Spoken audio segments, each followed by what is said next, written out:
নমস্কার। এখন আমরা উপস্থিত আছি রানাঘাটে কীর্তিনগরের সাথী রায়চৌধুরী দিদির বাড়িতে। দিদি, তুমি আমাদের সঙ্গে যোগাযোগ করেছিলে যে 2017 সালে এই আনন্দ দে এবং তার বাহিনী নিয়ে তোমার প্রতি কি ধরনের অত্যাচার করেছিল। তুমি আজকে তোমার বিষয়টা নিজে মুখে বলো, এইদিকে তাকিয়ে বলো। নমস্কার, আমি সাথী রায়চৌধুরী। 2017 সালে 9 ডিসেম্বর বর্ণালী দে ও আনন্দ দে সঙ্গে তাদের বাহিনী নিয়ে এসে অনেক রকম কারণে, শুধু আমি এখানে বিজেপি করি যার কারণে একটা মহিলাকে এইভাবে অত্যাচার করেছিল যে আমি 5 দিন হসপিটালে ভর্তি ছিলাম। আর আমার একটা অন্যায় ছিল এটা যে আমি একজন মহিলার পাশে দাঁড়িয়েছিলাম। আমি কেন পাশে দাঁড়িয়েছিলাম সেই কারণে রাত্রি 2টো পর্যন্ত আমাকে মানে নির্মম ভাবে অত্যাচার না, করেছে। যে মহিলাটার পাশে দাঁড়িয়েছিলে তুমি বলেছিলে যে ওই মহিলাটাকে আনন্দদের গুন্ডা বাহিনীরা ধর্ষণ করার জন্য ধর্ষণ করার জন্য তুলে নিয়ে যাচ্ছিল। তো সেই মহিলা নিজেই এফআইআর করেছিল, আমার কাছে বলেছিল যে আমি এফআইআর করেছি, ওরা আমাকে খুব চাপ দিচ্ছে যেন আমি এফআইআর খুব শিগগিরই তুলে নিই। আমি বলেছিলাম ওটা কখনোই করবে না, তোমার উপরে অত্যাচার হয়েছে, পুলিশ যখন তোমার এফআইআর গ্রহণ করেছে তাহলে তুমি এফআইআর কেন তুলবে? কখনো তুলবে না। আর যদি তুমি এফআইআর তুলে দাও তার মানে তুমি ভীতু, তাহলে তুমি আমার কাছে আসবে না। এটাই আমার অন্যায় ছিল ওই সময়।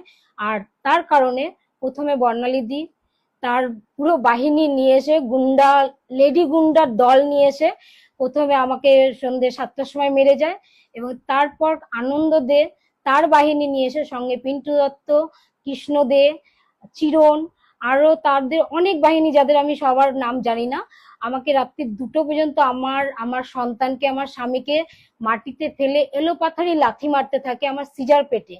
আমি তারপরে সেন্সলেস হয়ে যাই, আমার স্বামী তুলে নিয়ে গিয়ে আমাকে রাস্তায় কোনো রকমে হসপিটালে, এবং 1 রাউন্ড গুলি পর্যন্ত করে, যেটা আমার গায়ে লাগেনি, আমার বাথরুমে ফুটেছিল। তোমাকে উদ্দেশ্য করে গুলি করেছিল যে গুলিটা আমার গায়ে লাগেনি, তাহলে হয়তো আমি আর, গুলিটা লাগলে আমি আর প্রাণে বাঁচতাম না। এটাই যে ভগবানের অশেষ কৃপা আমার উপরে যে আমি বেঁচে গেছি। কিন্তু আমার উপরে নির্মম ভাবে অত্যাচার করেছিল। আর আমি একবার নয়, অন্তত 15 বার আমি এইটা নিয়ে আইসি থেকে ধরে পুলিশের দ্বারস্থ হয়েছি বারবার। এর কোনো প্রতিক্রিয়া আমি পাইনি। এবং এখন আমি আপনাদের সঙ্গে যোগাযোগ করেছি যে প্লিজ আমার উপরে যে অন্যায়টা হয়েছে, আমি প্রতিদিন ওই কথাটা চিন্তা করি যে এই অন্যায়ের কি কোনোদিন কোনো প্রতিবাদ হবে না। আমি আপনাদের হাত ধরে রিকোয়েস্ট করছি যে এর একটা প্রতিবাদে বিহিত করার ব্যবস্থা করে দিন। এই যে উনি সেই সময় এসডিপিও কে অভিযোগ জানিয়েছিল, এসডিও কে এটা হচ্ছে, হ্যাঁ এসডিও কে, আইসি কে, এবং এটা হচ্ছে দিদির মেডিকেল রিপোর্ট।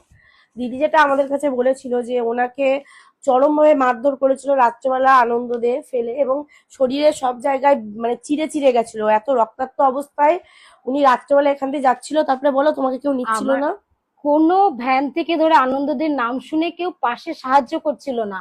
আমি এখান থেকে নার্সারি স্কুল পর্যন্ত কোন রকম আমার স্বামীর হাত ধরে যাওয়ার পরে এক মোটর ভ্যান আমাকে বললো যে দিদি আমি আপনাকে হেল্প তো করে দিতে পারি, কিন্তু আমি হসপিটাল বা থানা পর্যন্ত যেতে পারবো না, আপনাকে কোর্ট মোড়ে নামিয়ে দেবো। আমি বলেছি তাই দিন।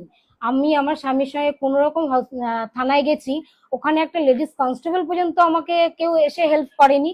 ওখান থেকে আমার স্বামীকে দিয়ে হসপিটালে পাঠিয়ে দিয়েছে, ওনাকে বাঁচাতে চাইলে হসপিটালে নিয়ে যাবে। তখন আইসি কে ছিল মনে আছে? না না, ওনার নামটা আমার মনে নেই। এবং প্রশাসনের কোনো আধিকারিক পুলিশরা কি না, ওই সময়তে মানে আমার একজন মহিলা ছিল বলছিল, আমি সাধারণ কর্মী হিসাবে না না না, ওখানে কোনো মহিলা পুলিশ ছিল না? কেউ ছিল না, কেউ ছিল না। ইভেন হসপিটালেও কেউ, আমি যে 5 দিন ভর্তি ছিলাম হসপিটালেও কোনো একটা লেডিস কনস্টেবল থেকে ধরে কোনো পুলিশ আসেনি।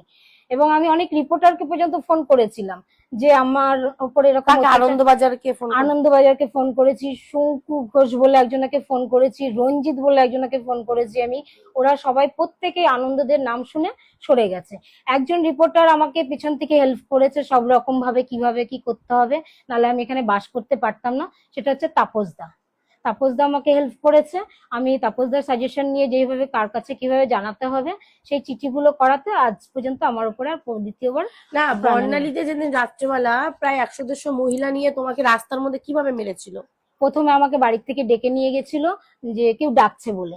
তো আমি বাইরে বেরিয়ে বলেছি কে, কি ব্যাপার? তো বলছে আয় ব্যাপার দেখাচ্ছি বলে আমার চুলের মুঠি ধরে হ্যাচড়াতে হ্যাচড়াতে রিঙ্কু ঘোষের বাড়ি পর্যন্ত নিয়ে গিয়ে অন্তত 50-60 জন আমাকে মানে যেভাবে পেরেছে প্রথমে মেরেছে। তারপরে আমি বলেছিলাম বর্ণালী দেখে যে আমাকে এইভাবে তোমরা অত্যাচার করলে, হ্যাঁ, আর এইভাবে অত্যাচার করলে। আর মিঠুন মিঠুন দেবনাথ বর্ণালীর সঙ্গে আমার চুলের মুঠি ধরে আমাকে টেনে নিয়ে গেছে, সঙ্গে রিঙ্কু ঘোষ ছিল এবং সঙ্গে, এবং ওইখানে প্রেজেন্ট আমাদের কীর্তিনগরের প্রধানও ছিল লক্ষ্মী ঘোষ। আচ্ছা, আমাদের কীর্তিনগরের যে প্রধান ওই টাইমে উনি প্রধান ছিল লক্ষ্মী ঘোষ, উনিও ওখানে প্রস্তুত ছিল, সুরেন হালদার ছিল। এরা প্রত্যেকে থাকা অবস্থায় এরা আমাকে ধরেছে আর বর্ণালী আমাকে মেরেছে। যখন এরকম করেছে তখন আমি বলেছি আমি ছাড়বো না, আমি এর প্রতিবাদ করবই। তারপর আনন্দ দে, কৃষ্ণ দে, চিরণ দাস, পিন্টু দত্ত, আরো অনেকে রাত্রির একটার পর শিবুবাইনের বউ এসেছিল, আচ্ছা, শিবুবাইনের বউ, এরা রাত্রির একটার পরে এসে আনন্দ দে বলছে তোর এত বড় সাহস তুই আমার বউকে বলিস তুই প্রতিবাদ করবি, জানিস আমি কি, আমি আনন্দ দে, আমার আমার নাম শুনলে লোক থরথর করে কাঁপে, তোর এত বড় সাহস, বলে আমাকে ধাক্কা মেরে ফেলে আমার সিজারের জায়গায় এলোপাথারি লাথি এবং গুলি পর্যন্ত করেছে, যেটা আমার বর সরিয়ে দেওয়াতে গুলিটা আমার গায়ে লাগেনি।